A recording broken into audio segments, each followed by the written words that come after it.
Hey everybody, Putra Bangsu here, and today we're talking about SUVs that are, how should I put this, maybe not the most well-suited for senior drivers. Now before you accuse me of ageism, hear me out. Obviously anyone can drive any car they want, but as we get older, certain features become more important, and some design choices, well, they might not be the most senior-friendly. We're talking about things like getting in and out easily, having a clear view of the road, and seats that don't leave you feeling like you just went 10 rounds with a heavyweight boxer. And that's what we're diving into today. 6 SUVs that might present some challenges for older drivers. Now this isn't meant to be an exhaustive list, and I'm sure some of you have different experiences you'll share in the comments down below. Speaking of comments, let me know what cars you think are terrible for seniors, and maybe I'll feature them in a future video. First up on our list is the Jeep Renegade. Now, the Renegade is a popular little SUV, it's got that rugged Jeep styling, and it's pretty capable off-road. But here's the thing, visibility. The Renegade's got these chunky rear pillars and a small rear window, and that can make it tough to see out the back, especially when you're backing up or changing lanes. And trust me, when I'm parallel parking this thing, I feel like I'm navigating by braille.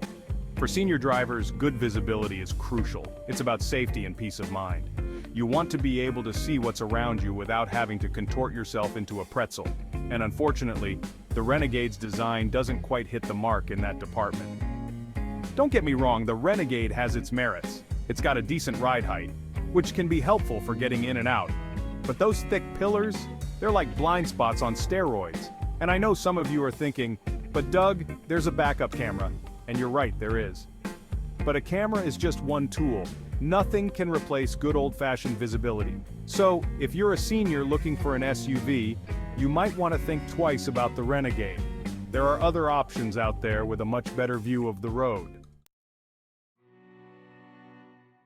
Next up, we've got the Ford EcoSport. Now, on paper, the EcoSport seems like a decent choice for seniors. It's a compact SUV, easy to maneuver and relatively affordable. But there's one major flaw, getting inside the darn thing. The EcoSport has these relatively high door sills and a low roofline, and that combination can make it a real challenge to get in and out, especially for anyone with mobility issues. I'm relatively young and I find myself doing this awkward contortionist act just to avoid hitting my head. And let's talk about that door, shall we? It swings out, which sounds fine, right? But it doesn't open very wide. You're practically climbing over the center console to get in. And once you're inside, good luck finding a comfortable seating position. The EcoSport seats are, how can I put this delicately, not exactly designed for long-haul comfort. They're on the firmer side and there's not a ton of lumbar support, so if you've got any back problems, you might want to steer clear. Now I know what you're thinking, Doug, you're just being picky. And maybe I am. But when it comes to cars, comfort and ease of access are crucial, especially for senior drivers. Alright, moving on to our next contender, the Toyota CHR. Now, the CHR is a stylish little SUV. It's got that funky, almost coupe-like design, and it's pretty fun to drive. But when it comes to comfort, especially for seniors, it's got one major flaw: those back seats. They're cramped, they're claustrophobic, and they're about as comfortable as a medieval torture device. I'm not exaggerating. The CHR's sloping roofline cuts into the rear headroom, and legroom is practically non-existent. I'm an average-sized guy, and I can barely fit back there. If you're a senior who needs to transport grandkids or friends, forget about it.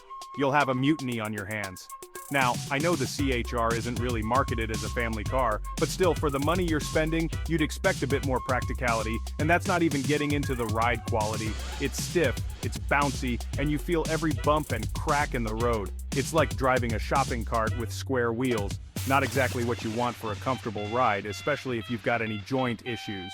So, while the CHR might look cool cruising down the boulevard, it's not going to win any awards for senior friendliness. Our next SUV is the BMW X1. Now, the X1 is a luxurious and refined SUV. It's got a beautiful interior, a powerful engine, and that signature BMW driving experience.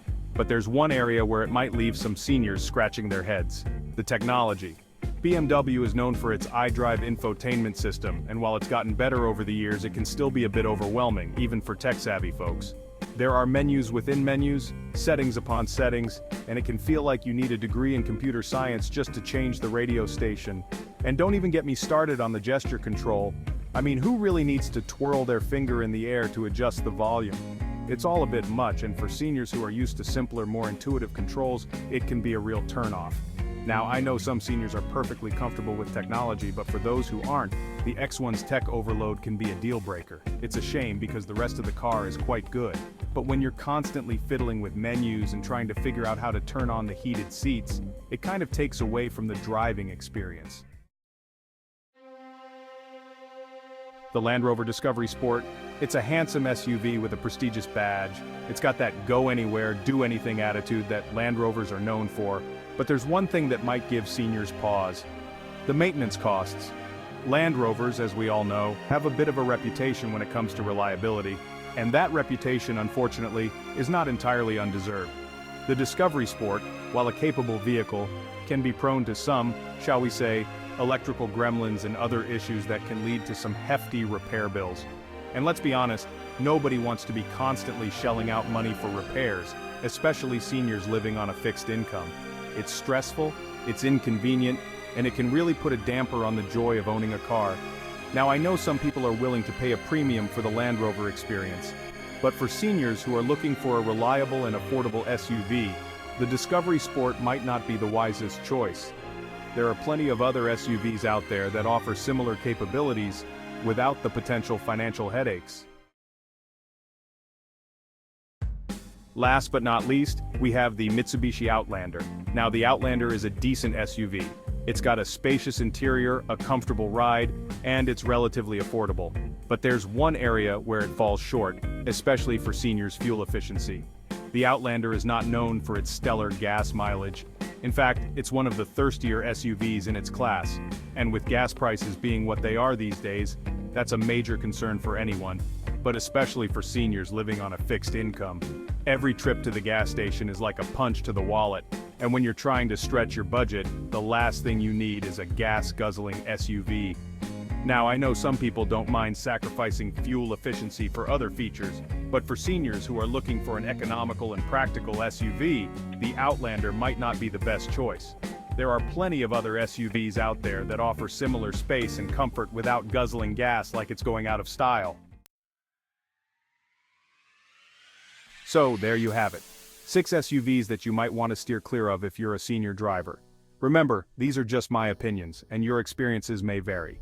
If you have any other suggestions for cars that are terrible for seniors, be sure to let me know in the comments below.